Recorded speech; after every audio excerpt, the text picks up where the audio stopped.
बोलणार होते थोडा वेळ लागतो तिकडे नाही गेला वेळ लागेल एवढे गरम वाटते कुठे वाटतो वेळ लागतो माझ्याकडे थोडी ना कॅरेमल कस्टर्ड याला पैसे आहेत ना बस झाले. 50 रुपये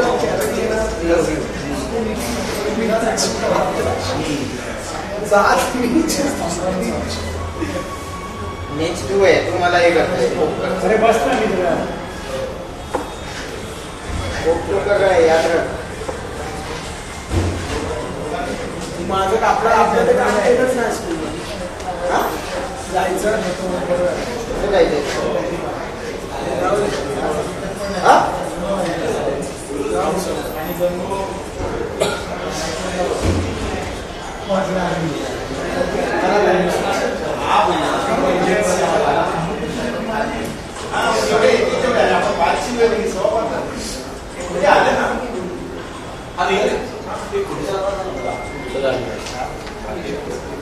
चला साहेब आले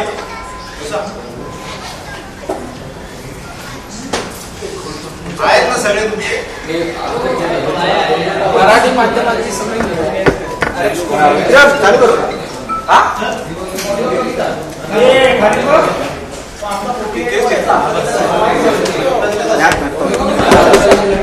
सॉरी अरे मित्रा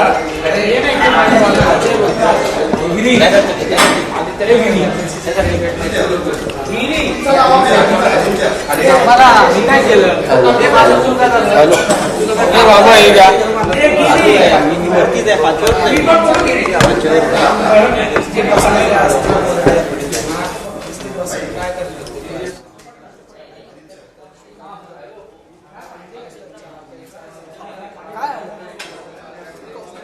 आतमध्ये अरे वरती नको रे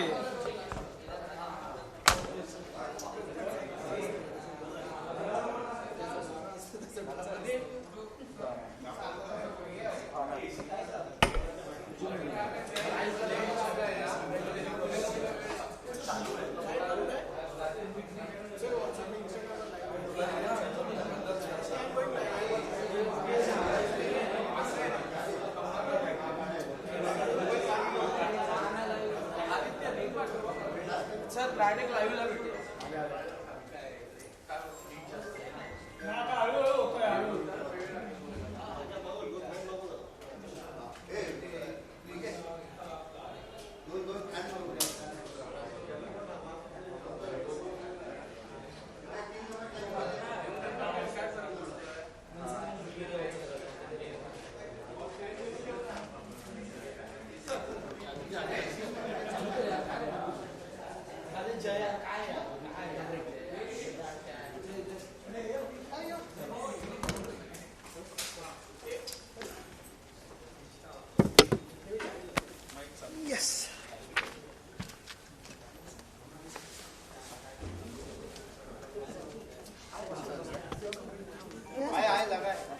हे त्यांना द्या हा कोणाला बाकी कोणी सुट्टीवर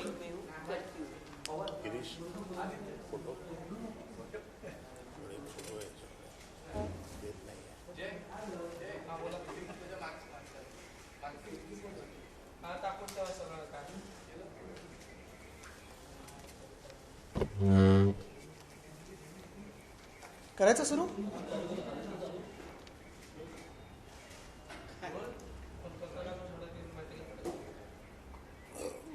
कोणावर भडकलं कोण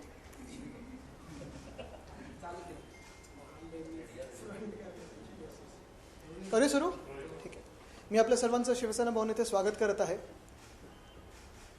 आपल्याला माहिती आहे की जानेवारीमध्ये मुंबई महानगरपालिकेच्या निवडणुकीनंतर मुंबई महानगरपालिकेच्या विरोधी पक्ष म्हणून आमचे सगळेच नगरसेवक काम करत आहेत. मुंबईच्या प्रत्येक गल्लीत असेल, प्रत्येक रस्त्यावर असेल, सगळीकडे जाऊन जे काही लोकांचे प्रश्न आहेत ते उचलण्याचा प्रयत्न करत आहेत आणि तसे प्रश्न आम्ही तिथे मांडत आहोत.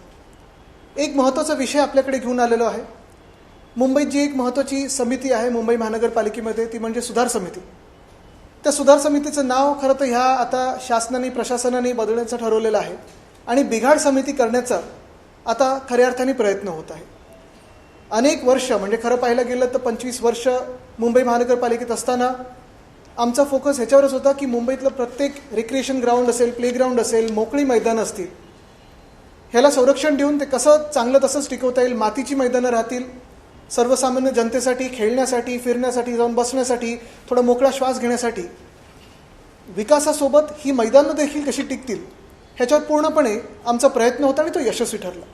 अनेक वर्ष आपण पाहतो ही मैदानं तशीच्या तशी राहिली. अलीकडच्या काळात गेल्या 5 महिन्यामध्ये आणि त्याच्या आधी देखील 3 वर्ष प्रशासक असताना आणि मिंदेंच्या खास करून कार्यकाळात प्रशासक असताना आपण पाहिलं असेल की मुंबईला विकण्याचा प्रयत्न हा मिंदे सरकारने देखील केला आणि त्यांच्या प्रशासकांनी देखील केला. आमचा मुंबई महानगरपालिकेचा मोर्चा असेल, त्यानंतर प्रत्येक ठिकाणी झालेलं आंदोलन असेल आणि मग मुंबईने आमच्यावर विश्वास ठेवलेले आणि 65 सीट जिंकून देण्याचा जो एक आपण चित्र पाहिलं ते ह्याच कारणामुळे होतं. गेले 5 महिने हे नवीन सरकार बसल्यानंतर आम्ही सातत्याने मागणी करत आहोत की आम्हाला व्हाईट पेपर द्या. सगळे जे काही तुम्ही केलं, मग रस्ता घोटाळा असेल, तुम्ही सगळं पंपिंग स्टेशनपासून सगळे जे काही घोटाळे केलेत त्याच्यावर आम्ही व्हाईट पेपर मागत आहोत. शाळेचे 7 प्लॉट त्यांनी प्रायव्हेटाईज केलेले आहेत. अनेक गोष्टी ह्या गेल्या 3 वर्षाच्या कालखंडात केलेल्या आहेत, त्या पुन्हा एकदा सुरू करण्याचा यांचा प्रयत्न आहे आणि असंच प्रायव्हेटायझेशनचा प्रयत्न आहे. 20 तारखेला जी सुधार समितीची बैठक होणार होती ती अचानक 19 तारखेला संध्याकाळी रद्द केली गेली. 6 की 7 महत्त्वाचे विषय होते आणि आमच्या कानावर असं येतं की डील न झाल्यामुळे ही 19 तारखेला बैठक रद्द केली गेली होती. आता डील हे कोणाचं होतं, काय होतं हे आम्हाला देखील माहिती आहे, तुम्हाला देखील माहिती आहे आणि आम्ही हे पूर्णपणे हे जे सगळं काही आहे घोटाळा हा टप्प्याटप्प्याने आपल्या लोकांसमोर आणू, मुंबईसमोर आणू आणि कोर्टाच्या देखील समोर जाणार आहोत. पण उद्याची ही जी बैठक आहे, 20 तारखेचे जे काही विषय होते ते उद्या आणलेले आहेत त्यांनी आणि उद्या सुधार समितीत जे काही विषय आहेत ते भयानक आहेत, ते तुम्ही ऐकून घ्यावं ही माझी इच्छा आहे.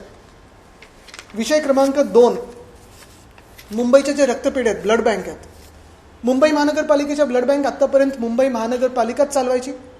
या सगळ्या रक्तपेढ्या सगळ्या आपण पाहिलं असेल मोफत असायच्या पेशंटसाठी, पेशंटला कुठेही चार्ज लावला जायचा नाही. आणि अनेकदा आपण ऐकतो की मुंबईत रक्ताचा साठा कमी झालेला होता. मागच्या महिन्यात देखील आपण पेपरमधून किंवा आपल्याच माध्यमातून ऐकलं की मुंबईत रक्ताचा साठा कमी झालेला आहे. आणि ज्या ज्या वेळेला अशी दुर्दैवी परिस्थिती झाली निर्माण, त्यावेळेला मला अभिमान आहे की शिवसैनिक पुढे येऊन रक्तदान करून ह्या सगळ्या ब्लड बँक भरून काढलेल्या आहेत. मुद्दा असा आहे की रक्त मुंबईचं, अनेकदा रक्त शिवसैनिकांचं, कुठेही जातपात धर्म भाषा न बघता आम्ही त्या पेशंटना देत असतो. आज भाजपचं सरकार बसल्यानंतर आणि ह्या खास करून समितीमध्ये, सुधार समितीमध्ये मिंदेंच्या चेअरपर्सन असताना मुंबई महानगरपालिकेच्या ज्या रक्तपेढ्या आहेत, ज्या आत्तापर्यंत मोफत असायच्या पेशंटसाठी, त्यांना प्रायव्हेटाईज केलं जातं, खाजगीकरण होतं याचं. ह्या ज्या काही संस्था आहेत त्याचा आपण पूर्ण पाठपुरावा बघा, पुन्हा जे काही आधीचं सगळं काही कार्यकाळ असेल तर बघा, कोणावर केसेस आहेत, कोणावर असतील नसतील मला माहीत नाही. पण आता त्यांना ही सुविधा दिलेली आहे की त्या प्रत्येक पिशवीसाठी, रक्ताच्या पिशवीसाठी 1100 रुपये, बरोबर ना विशाखात आहे, 1100 पर पाऊच, 1100 बेसिक रक्तासाठी आणि पुढे जवळपास 1600 ते 2000 रुपये पर पर्सन पर पाऊच असं चार्ज करू शकतील. म्हणजे आमचं मुंबईकरांचं रक्त एक तर मिंदे किंवा भाजप हे विकायला चाललेलं आहे, हे ह्या प्रस्तावामधून स्पष्ट होत आहे. मी आग्रही राहीन ह्याच्यावर की उद्या भाजपने देखील याच्यावर भाष्य करावं की तुम्हाला मुंबईचं रक्त विकायचं आहे का. मुंबईत जे पेशंट येतात या मुंबई महानगरपालिकेच्या हॉस्पिटल्सवर विश्वास ठेवून, आणि आपण पाहिलं असेल मुंबई महानगरपालिकेचे हॉस्पिटल्स एवढे सुसज्ज होते, एवढे ॲडव्हान्स होते की आत्तापर्यंत देशभरातून पेशंट हे आपल्या हॉस्पिटलमध्ये यायचे. जवळपास प्रत्येक दिवसाला 80,000हून जास्ती पेशंट यायचे. सर्दी खोकल्यापासून कुठचाही रोग झाला असेल तरी मुंबईत येऊन बरे होऊन त्यांच्या गावी निघून जायचे. पण आज आपण पाहतोय दुर्दैवाने असे की आपल्या ब्लड बँक ज्या होत्या, ज्या आत्तापर्यंत फ्री ऑफ कॉस्ट होत्या, त्याच्यावर आता भाजप किंवा मिंदे ह्यांचा डोळा आहे आणि मुंबईचं रक्त, शिवसैनिकांचं रक्त किंवा ह्या रक्तपेढ्यांमध्ये ज्या ज्या लोकांनी रक्तदान केलेलं आहे त्या रक्तातून देखील यांना पैसे कमवायचे आहेत. एवढं घाणेरडं काम हे उद्या मिंदेंचे चेअरपर्सन आणि मिंदेंचा जो काही प्रस्ताव आहे तो ह्याच्यातून कळत आहे. आता पुढचा प्रस्ताव बघा, विषय क्रमांक 3. आता पुढचे जे 3 प्रस्ताव आहेत ते साधे आणि स्पष्ट आहेत. जे आम्ही पहिल्या दिवसापासून आमचा आरोप होता की मिंदेंना मुंबई विकायची आहे, मुंबईचा सगळा जो काही भूखंड आहे त्याच्यातून श्रीखंड खायचं नाही, अजून काय काय खायचं आहे. मोकळी मैदानं मुंबईत ठेवायचीच नाही आहेत. आणि हे उद्याच्या 3 प्रस्तावांमधून दिसत आहे. जो प्रस्ताव नंबर 3 आहे तो म्हणजे बँड्रा वेस्टमध्ये आहे. तो RG प्लॉट आहे. गेले 10 वर्ष तिथे मुंबई फुटबॉल असोसिएशनचं, म्हणजे मी ज्याचा अध्यक्ष आहे, पण इतर देखील अनेक वर्ष तिथे फुटबॉलचं ग्राउंड राहिलेलं आहे. तिथे सगळे टुर्नामेंट होतात. जवळपास एका युवा प्रीमियर लीगमध्ये, युवा प्रेसिडेंट्स लीगमध्ये 7,500 मुलांपेक्षा जास्ती मुली खेळतात तिथे. प्रत्येक वयोगटातली असतील, प्रत्येक सोशो इकॉनॉमिक स्ट्रॅटामधली असतील, ही सगळी मुली इथून फुटबॉल शिकतात, फुटबॉल खेळतात. कोण मुंबईसाठी खेळतं, कोण देशासाठी खेळतं.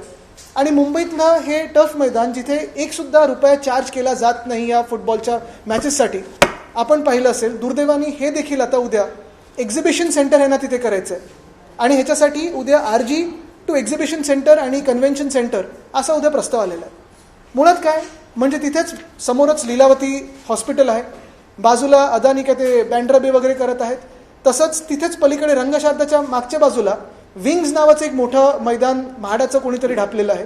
ती संस्था जी कोणाची NGO असेल त्याच्या मागे कोणीतरी असेल. ते किती रुपये पर मॅच घेतात, तिथे एंट्री फी आहे का, तिथे पर मॅच कोणाची फी आहे का, ते तर ह्याच्यापेक्षा मोठं मैदान आहे. म्हणजे कन्व्हेन्शन सेंटरचं करायचं असेल तर हायवेपासून थेट एंट्रन्स ह्यालाच आहे. मग ते का नाही घेतलं, काय याच्यावर डोळा ते माहिती नाही. पण ट्रॅफिक वाढणार, तिथे लहान मुली मुंबईकर खेळतात, मोफत खेळतात, म्हणून त्याच्यावर डोळा आहे. RGचा प्लॉट हा कुठच्याही NGOकडे नाही आहे, हा कोणी ढापलेला नाही आहे. इथे अधिकृत एक असोसिएशन काम करतं, म्हणून हा RGचा प्लॉट त्यांनी ढापायचा आहे. त्याच्यातून स्पष्ट होतं. विषय क्रमांक 4 पुन्हा एकदा RG टू रेसिडेन्शियल, म्हणजे रेक्रिएशन ग्राउंड टू रेसिडेन्शियल. आता हे आहे D वॉर्डमध्ये. इथे लोढासाहेब आमदार आहेत, मंत्री देखील आहेत. इथे आम्हाला असं कळतं की एका उद्योगपतीचा बाजूला बंगला होता. तो बंगला त्यांनी पाडून 2 प्लॉट अमॅल्गमेट करून मोठा टॉवर बांधायचा आहे की मोठा बंगला बांधायचा आहे मला माहीत नाही त्यांचा प्लॅन काय. पण त्याचं ॲप्लिकेशन कोणी दिलं आहे हे अमॅल्गमेशनसाठी, ह्या RG टू रेसिडेन्शियल करण्यासाठी ॲप्लिकेशन कोणी दिलेलं आहे हे देखील थोडं आपण माहिती काढा. मध्यंतरीच्या काळात माझ्या कानावर आलं की जी काही हे सगळं गृहनिर्माणमध्ये जे काही पॉलिसी बनतात त्याच्या 12B काही झोपडपट्ट्या तोडून तो पण FSI लोड करण्याचा प्रयत्न होता. पण सगळ्यात महत्त्वाची गोष्ट म्हणजे मलबार हिलसारख्या ठिकाणी जिथे आत्ता तरी हिरवळ दिसते, चांगले बैठे बंगले वगैरे आहेत आणि सगळे प्रकारचे लोक राहतात, तिथे मुख्यमंत्र्यांचा जवळचा प्लॉट आहे. तिथे मोकळं मैदान जे आहे ते काढून टॉवर बांधायचं आहे, ट्रॅफिक वाढवायचं आहे, विकून टाकायचं आहे की त्या उद्योगपतीला द्यायचं. उद्योगपतीचं नाव आम्ही आत्ता घेत नाही आहोत, पण त्यांनी हा इशारा समजावा. पुढचं म्हणजे आम्ही त्यांच्या घरावर मोर्चा काढू आणि तिथे एकसुद्धा वीट बांधू देणार नाही, हा देखील इशारा आज आम्ही तुमच्या माध्यमातून देत आहे. आणि विषय क्रमांक 6 तो पण D वॉर्डमध्ये. तिथे हरितपट्टा ग्रीन झोन टू रेसिडेन्शियल असं केलं जात आहे. सगळ्यात धोक्याची बाब म्हणजे हे जर मिंदेंचा प्रस्ताव असेल तर वर्षा बंगल्याच्या बरोबर बाजूची गल्ली हा इथूनच तो ग्रीन झोनकडून रेसिडेन्शियलमध्ये होत आहे. म्हणजे मुख्यमंत्र्यांच्या नाकाच्या खालतून काय काय खेचलं जातं आणि काय काय खेचलं जाऊ शकतं हे मुख्यमंत्र्यांनी विचार करावा. ते आम्ही नाही, ते मिंदेच करतात, तुमचेच मित्रपक्ष. मुख्य गोष्ट हीच आहे की एक तर ब्लड बँक ह्याचं प्रायव्हेटायझेशन. ब्लड बँक जी आत्तापर्यंत मोफत होती, मुंबईकरांसाठी होती, मुंबईचं रक्त होतं, ते देशभरात काही जगभरातले जे कोण पेशंट मुंबईत येतात त्यांच्यासाठी मुंबई महानगरपालिकेच्या ब्लड बँकमध्ये फ्री होतं. हे मिंदेंना आणि ह्या कदाचित भाजपच्या शासनाला ह्याला चार्ज लावायचं आणि ह्या सगळ्या संस्थांच्या हाती द्यायचं, खाजगीकरण करायचं. दुसरं म्हणजे आपण पाहिलं असेल 3 महत्त्वाचे भूखंड मुंबईतले जे आत्ता रेक्रिएशन ग्राउंड आहेत, मोकळी मैदान आहेत, लहान मुलींपासून वयोवृद्धांपर्यंत सगळे लोक तिथे येऊन चालतात, खेळतात, योगा करतात, लाफ्टर क्लब असेल जे काय असेल, हे सगळं बंद करून एका इंडस्ट्रियलिस्टच्या हातात म्हणजे त्यांच्या बंगल्यासाठी आणि दुसरे 2 रेसिडेन्शियलमध्ये करायचे आहेत. हे नेमकं कोणासाठी होतं आहे हा एक प्रश्न निर्माण होतोच. हा विषय काय आम्ही इथे सोडणार नाही आहोत, कारण हे जसं मी सांगितलं ना, ते D वॉर्डमधला जो प्लॉट आहे जो इंडस्ट्रियलिस्टला दिला आहे त्याच्यात कोण अधिकारी होतं, काय काय त्यांनी याच्यात केलेलं आहे, हे सगळे डिटेल्स आमच्याकडे आहेत.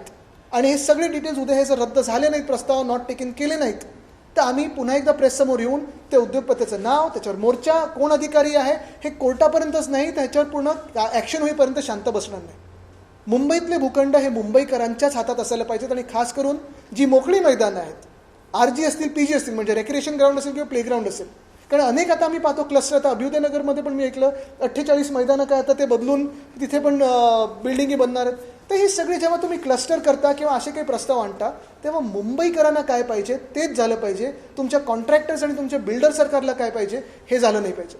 आणि आज मी आपल्याच माध्यमातून बाकी आमचे सगळे जे विरोधी पक्ष आहेत, मग त्याच्यात काँग्रेस आहे, मनसे आहे, राष्ट्रवादी काँग्रेस असेल, इतर जे घटक पक्ष असतील मुंबई महानगरपालिकेतले, आणि भाजपला सुद्धा आग्रह करत आहे की उद्या तुम्ही ह्याला विरोध करा जर तुमचा प्रस्तावाला ह्या पाठिंबा नसेल तर.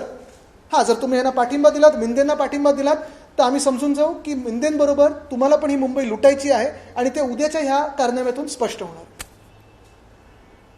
ह्याच्यावर जर आपल्याला काही प्रश्न असतील तर विचारू शकतो. सर, हे सगळे प्रस्ताव सुधार समितीमध्ये आहेत, पण सुधार समिती व्यतिरिक्त इतर कोणत्याही समितीमध्ये असलेले प्रस्ताव त्यात त्यांची सदस्य संख्या आणि असलेल्या सत्तेच्या जोरावर ते रेटून नेले जात आहे. तिथे कुठेही विरोध जुमानला जात नाहीये. मग आता तुम्ही विरोध करताय ते तुम्ही सांगताय. बघा, विरोध जुमानला जात नाही म्हणजे आतापर्यंत जे प्रस्ताव आले, आम्ही सातत्याने हे पण मागतोय की व्हाईट पेपर पण द्या. आता BST मध्ये पण आपण परवा पाहिलं असेल, विरोध आमचा ऐकला गेला आणि त्यांना मागे जावं लागलं. ते पेपरमध्ये पण छापून आलं. अनेक समित्यांमध्ये आम्ही जवळपास 1 किंवा 2 पुढे मागे आहोत. पण हे सरकार आणि ही मानसिकता तुम्हाला माहिती आहे.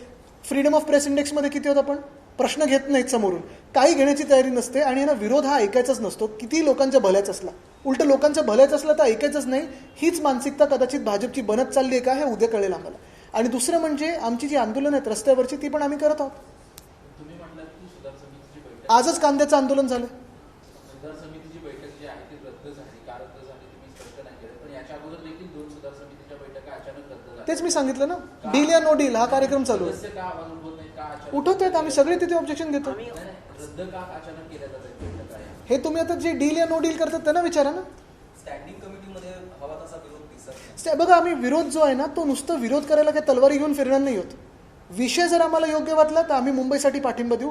जिथे जिथे विरोध करावा लागतो तिथे विरोध करणार. 100 दिवस पूर्ण झाले सरकारला. पत्रकार परिषद मुंबई अध्यक्षांनी महानगरपालिकेमध्ये घेतली. महापौर पेट्रोल पण 100च्या पुढे गेलं, डिझेल पण 100च्या पुढे गेलं, LPG पण असंच सगळं चाललंय. 100च चाललंय सगळं. त्यांचं असं म्हणणं आहे की आज मंत्रिमंडळामध्ये निर्णय घेण्यात आला सावंतवाडी रेल्वे स्थानकाचं नाव भरून नामकरण करणं असं म्हणणं. मात्र अनेक नामकरण असून प्रस्ताव तसंच पेंडिंग आहे. आपल्याला आठवत असेल, छत्रपती संभाजीनगर येथे आम्ही 2020 साली देखील प्रस्ताव दिला होता की तिथे ते इंटरनॅशनल एअरपोर्टला छत्रपती संभाजी महाराज विमानतळ असं नाव द्यावं. इथे लोकनेते दिबा पाटलांचं नाव द्यावं. दिलं ते नाही. पण मी पुन्हा एकदा तुम्हाला ह्याच मुद्द्यावर आणीन, कारण कितीही काही नामकरण किंवा दुसरं काही विषय त्यांनी आणण्याचा प्रयत्न केला तरी उद्या हे जे 3 भूखंड, मुंबईचे भूखंड, आणि ह्याचं महत्त्व तुम्ही समजून घ्या. 20 वर्ष 25 वर्ष जे कोणी सत्तेत होतं, मग राज्यात असेल किंवा इथे असेल, हे वाचवण्याचा प्रयत्न केला. आत्ता हे मिंदेंच्या हातात गेल्यानंतर त्यांच्या तोंडाला पाणी सुटलेलं आहे आणि हे सगळं लुटायचा प्रयत्न आहे. असा सुद्धा प्रश्न आहे की ज्या सावंतवाडीमध्ये नामकरण केलं जातं तिथेच अनेक कोकणातले अनेक रेल्वे स्थानक आहेत, यांची अवस्था आजही अरे, मुंबईमध्ये पण किती नामकरण करण्याचा त्यांनी आत्ता प्रस्ताव दिलेला आहे.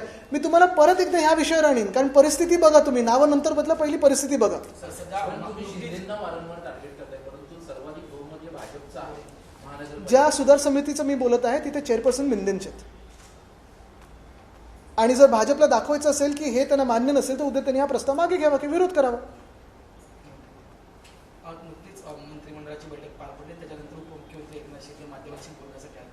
ज्यावेळेस त्यांना विधान परिषद संदर्भातला प्रश्न विचारला तर त्याची देहबोली बदलली आणि ती रागाने पत्रकारांशी बोलताना पाहायला मिळाले. विधान परिषदेच्या जागा वाटपावर शिंदे नाराजीची चर्चा मागच्या सनसेटच्या आधी कदाचित हेलिकॉप्टर घेऊन जातील दरेगावला. पण मी पुन्हा एकदा तुम्हाला ह्या प्रस्तावावर आणीन. तुमच्या पक्षाची किंवा महाविकास आघाडीची विधान परिषद मी तुम्हाला पुन्हा एकदा राजकारण सोडून ह्या विषयावर आणीन, कारण हे विषय महत्वाचे आहेत. मुंबईच्या रक्ताचे विषय आहेत आणि मुंबईच्या श्वासाचे विषय. सर नाही, मुंबई आता 100 दिवस पूर्ण झाले त्यांचे. पत्रकार परिषद मगाशी म्हटलं तसं मुंबई अध्यक्षांनी घेतली.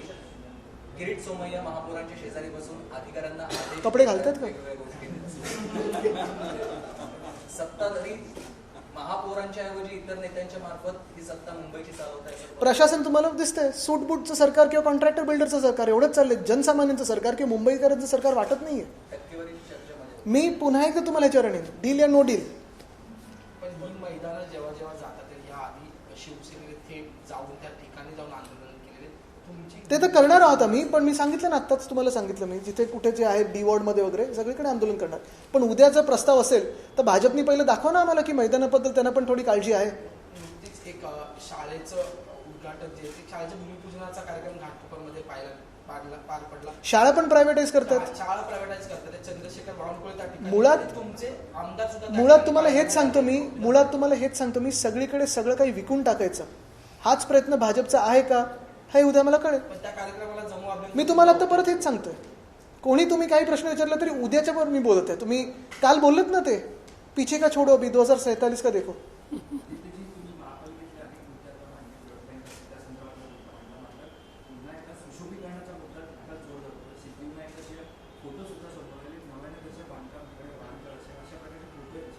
सुशोभीकरण या सुद्धा मुंबईत सुशोभीकरणासाठी आम्ही मागच्या वेळीपासून आम्ही आत्तापर्यंत हाच आग्रह धरलेला आहे की सुशोभीकरण जे मुंबईत झालं असेल प्रत्येक वॉर्डमध्ये 30 ते 40 कोटी त्या वॉर्ड ऑफिसरने दिले गेले. काय नेमकं सुशोभीकरण झालं? कारण अनेकदा आम्ही एक्सपोज केलेलं आहे. कुठे डिवायडर तसेच्या तसेच पण त्याच्यावर 20 कोटी दाखवलेत, 40 कोटी दाखवलेत. सगळं व्हाईट पेपर काढा. काल उपमहापौरांनी आयुक्तांना पत्र दिलं आणि ते सातत्यानं असे पत्र देत असतात की राजशिष्टाचार पाळला जात नाही, आम्हाला मान दिलं जात नाही, आम्हाला बोलावलं जात नाही, आमची नावं लिहिली जात नाही. त्यांचं भांडण मी नाही लढणार त्यांच्यासाठी. त्यांची लढाई त्यांनी लढू द्या. त्यांना माहिती कुठे गेलं, त्यांना तो मान मिळेल तसा मिळेल. आमच्यात होता तेव्हा चांगला मान होता. महत्त्वाची गोष्ट परत एकदा उद्याच्या भूखंडांबद्दल काय जी पिछले 5 महीनों से आप देख रहे हो कि मुंबई महानगर पालिका में भाजपा के मेयर है और मिंदे के डिप्यूटी मेयर है और बहुत सारी समितियों में एक दूसरे के उनके जो व्यक्ति बिठाए वो सब चेयरपर्सन है. जो सुधार समिति हम कहते हैं उसका नाम तो अभी बदलना चाहिए, बिगाड़ समिति करना चाहिए. क्योंकि इतने सालों से जिस सुधार समिति ने मुंबई को बचाए रखा, जो भी ग्रीन जोन थे या रिक्रिएशन ग्राउंड थे या प्ले ग्राउंड थे उसको हमने वैसे ही रखे, बचा के रखे. 25 साल जब हमारी सरकार थी मुंबई महानगर पालिका में तो स्कूलों की स्थिति देखिए आप. इंटरनेशनल स्कूल आने लगे, सीबीएसई हो, आईसीएसई हो, एसएससी बोर्ड हो, वो अच्छे होते गए. लगभग 10,000 बच्चे, 4,000 सीटों के लिए लॉटरी लगानी पड़ी हमें. प्लेग्राउंड अच्छे होते गए. बहुत सारी सुविधाएं हम मुंबई को देते रहे. जैसे ही भाजपा की सरकार बनी तो बीएसटी की जो टिकट्स हैं उसके भाव बढ़ते गए, बीएसटी की जो मात्रा है वो कम होती गई, रूट्स कम होते गए. और ऐसे ही अगर आप देखें तो कल सुधार समिति में कई सारे ऐसे प्रस्ताव आ रहे हैं जो मुंबई को बेचने चाहते हैं. पहला प्रस्ताव तो यही है जो विषय क्रमांक 2 है, उस पर मुंबई का खून यानी जो ब्लड बैंक्स है. अब तक मुंबई महानगर पालिका जो खुद की ब्लड बैंक चलाती थी, फ्री ऑफ कॉस्ट थी, पेशेंट्स के लिए फ्री ऑफ कॉस्ट थी. मुंबई में अगर आप देखें तो हमारे देश में वर्ल्ड रिकॉर्ड ब्लड डोनेशन का शिवसेना पार्टी का रहा है. कभी भी कोई भी आपत्ति हो, दुर्घटना हो या कभी भी हमें प्रेस में सुनाई देता है कि अभी ब्लड बैंक में ब्लड की स्थिति बहुत नाजुक है या कम होते जा रही है, तो हमारी पार्टी, हमारा पक्ष पहले ही ब्लड डोनेशन कैंप लेता है. और ये सारा जो खून होता है ये बिना कोई जाति, धर्म, भाषा, प्रांत देखते हुए जिसको भी जरूरत हो उसी को जाता है. कल जो प्रस्ताव आया है या आने वाला है सुधार समिति में वो यही है कि ये सारे जो ब्लड बैंक्स है उसमें बहुत सारी संस्थाओं को प्राइवेटाइज करके देने वाले हैं. जो अभी तक फ्री होती थी पहले ही 1100 रुपए लगाए गए हैं और आगे बढ़ने की संभावना है. क्योंकि आजकल आप देश में देख रहे हो जीडीपी और ग्रोथ रेट छोड़ के सब कुछ बढ़ रहा है. तो यही बात है कि ये क्यों हो रहा है, क्यों मुंबई का ब्लड, जो मुंबई का खून है, क्यों बेचा जा रहा है. बेचने की चीज है क्या? आप खुद का ईमान बेच रहे हो, मुंबई का खून बेच रहे हो, मुंबई की जमीनें बेच रहे हो. वैसे ही अगले जो 3 प्रस्ताव है जो विषय क्रमांक 3 है, 4 है और 5 है, 3, 4 और 6 है, उसमें रिक्रिएशन ग्राउंड को कन्वर्ट किया जा रहा है सीधा सीधा रेसिडेंशियल जोन में. जो नंबर 3 पे है बांद्रा वेस्ट में, एच वेस्ट वार्ड में, वहाँ फुटबॉल का ग्राउंड है. लगभग 7,500 बच्चे बच्चियाँ फुटबॉल खेलते हैं, हर दिन खेलते हैं, फ्री ऑफ कॉस्ट खेलते हैं. और यहीं से इंडिया की टीम तक भी खेले हुए बच्चे यहीं से आए हुए, वो ग्राउंड छीनना चाहते हैं, वहाँ एग्जीबिशन सेंटर करना चाहते हैं. बांद्रा के लोग ये सोचे कि वहाँ लीलावती का हॉस्पिटल है, ट्रैफिक वैसे भी इतना बढ़ गया है, तो क्या समस्या होगी जब एग्जीबिशन सेंटर या कन्वेंशन सेंटर वहाँ बनाया जाएगा. दूसरी बात, बाजू में यानी रंग शारदा के पीछे और एक बड़ा ऐसे ही भूखंड है, वहाँ विंग्स करके एक अकेडमी या कुछ चलती है. 2-3 चीज़ें वहाँ चलती है, लेकिन एंट्री या सब चीज़ों पे उन्होंने किसी एनजीओ को दिया हुआ है. एनजीओ के पीछे कौन है पता नहीं, लेकिन सारी चीज़ों पे कुछ ना कुछ कीमत लगी हुई है, प्राइस टैग लगा हुआ है. और वो तो इससे भी बड़ा है, हाईवे से टच है, तो वो लीजिए अगर आपको लेना है तो. जो सब्जेक्ट 4 है डी वार्ड यानी मलाबार हिल में, लोढ़ा साहब जो उनके नाम का कोई बिल्डर बहुत जगह बिल्डिंग बनाते हैं, लेकिन पता नहीं ये क्या. लेकिन ये जो है विषय क्रमांक 4, वहाँ रिक्रिएशन ग्राउंड को रेजिडेंशियल में कन्वर्ट किया जा रहा है. ये कोई वहाँ एक इंडस्ट्रियलिस्ट है जिनका बंगला था, वो भी बंगला उन्होंने ज़मींदोज़ कर दिया है. वहाँ खुद का बंगला बढ़ाना चाहते हैं या टॉवर बनाना चाहते हैं, मुझे पता नहीं. लेकिन एप्लीकेशन किसके नाम से है, किस अफसर ने मदद की है, कितना डील हुआ है, ये सारी चीज़ें हमारे पास है. और अगर सही समय पे ये कल रद्द नहीं हुआ तो हम इस पर आगे आंदोलन करेंगे और वहाँ एक भी ईंट लगने नहीं देंगे. और तीसरी बात यही है, उसी डी वार्ड में वर्षा बंगला जहाँ जो मुख्यमंत्री महोदय का बंगला है, वहाँ भी एक ग्रीन जोन है, उसको भी रेजिडेंशियल जोन में कन्वर्ट किया जा रहा है. बात यही है कि आप मुंबई के खून को बेच रहे हो। बात यही है कि जो रिक्रिएशन ग्राउंड है, जो प्ले ग्राउंड है, जो मिट्टी के ग्राउंड होने चाहिए, कल तो ये छत्रपति शिवाजी महाराज पार्क को भी बेच देंगे। और हमें यही पता लगाना है कि कल की समिति में कि कल मिंदे का जो प्रस्ताव है, क्योंकि ये मिंदे के जो लोग हैं इसमें चेयरपर्सन है, तो ये मिंदे की चाल है या बीजेपी भी इसमें शामिल है मुंबई बेचने में। अगर बीजेपी इसमें शामिल ना हो तो हमारा साथ दें और इसको विरोध करें और ये इसको खारिज करें। बकरीद का माहौल है, किरीटों में जो है मीरा रोड गए थे और साथ ही में बजरंग दल के कुछ कार्यकर्ता थे जो हाथ में सुअर लेके एक सोसाइटी में घुसने का प्रयास कर रहे थे और उसके बाद वहाँ पे पुलिस ने जो है लाठीचार्ज किए। इस तरह से देखते हैं हर टाइम आपके सारे जो त्योहार हो रहे हैं उसमें किरीटों में आगे आते हैं और फिर दो गुटों में। मैं आपको एक ही बताता हूँ, भाजपा की यही खेल है, यही खेल हर जगह करते हैं। जो राज्य में जीते हैं अभी वहाँ देखिए हर जगह उनको दंगे करने हैं, कुछ ना कुछ बिगाड़ना है ताकि वो जीत सके, और ऐसे ही दिखाते हैं कि हिंदू खतरे में। आज अगर आप देखें तो बेरोजगारी बढ़ रही है, रुपए का कितने ये हो गए हैं, रुपए तो घिसरते जा रहा है, गिरते जा रहा है। फिर पेट्रोल का दाम क्या है, डीजल का दाम क्या है। आज किसानों ने आंदोलन किया है नासिक में प्याज के लिए। फिर अगर आप देखें तो कल परसों ही मैं जा रहा था नासिक, वहां सारे पेट्रोल पंप बंद थे। आज देश की हालत क्या है, और आपको सिर्फ दंगे करवाने हैं, सिर्फ जो मजहबी रंजिश है वो बढ़ानी है। सिर्फ कभी ना कभी तो ये सोचिए कि शासन कैसे करना है। और हम ये पहले से बताते आए कि भाजपा को शासन करने नहीं आता, भाजपा सिर्फ दंगे करवाता है। भाजपा चुनाव वोट चोरी से जीत सकता है, भाजपा सोशल मीडिया पे बहुत ही बढ़िया है, आपको खतरे में है आप ये महसूस करवा सकता है, लेकिन भाजपा सरकार नहीं चला सकता। नहीं तो आज देश में बेरोजगारी नहीं बढ़ती, आज रुपया नहीं गिरता, आज पेट्रोल के दाम नहीं बढ़ते, आज डीजल के दाम नहीं बढ़ते। आज आप गुजरात भी जाइए, वो मोरबी वगैरह में सारी की सारी इंडस्ट्री बंद हो चुकी है। अच्छे दिन, क्या यही अच्छे दिन है? जब 12 साल पहले शपथ लेके प्रधानमंत्री बने थे, 12 साल अभी भी हम इंतजार कर रहे हैं अच्छे दिन आने के। धन्यवाद। सुधार समितीचाच एक आणखी प्रस्ताव आहे, 7 हिल्स हॉस्पिटल कॅप्टन ग्लोबलकडे जात आहे। तुम्हाला असं वाटत नाही का महानगरपालिकेने पूर्ण रुग्णालय स्वतः संचालन करावं? आता 7 हिलचा प्रस्ताव थोडा मला वाटतं उद्या पण अभ्यास करतील, कारण हा 7 हिलचा प्रस्ताव जवळपास 2006-07 पासून हा प्रलंबित होता आणि त्याच्यात काय नक्की पैलूवर कोणाला दिलं जातं हे देखील बघणं गरजेचं आहे। जॉईंट व्हेंचर आहे, पार्टनरशिप आहे की काय आहे हे बघायला पाहिजे, कारण 7 हिलचं हॉस्पिटल कोविडच्या काळी देखील पार्टनरशिपमध्ये चालवत होतं। धन्यवाद। पीटीआय पडेल, मनीषजींचा फोन येऊन मला। थँक्यू।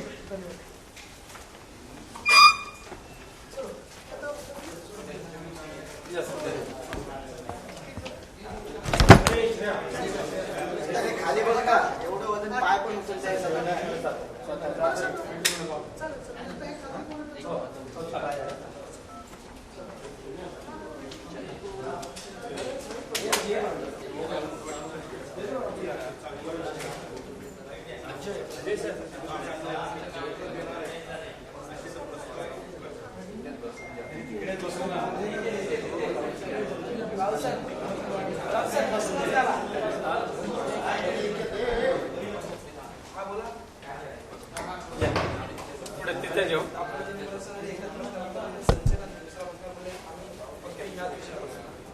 एकच घेते कोण की सगळं घेते? हा चाल या साईनाथी पेपर घ्या.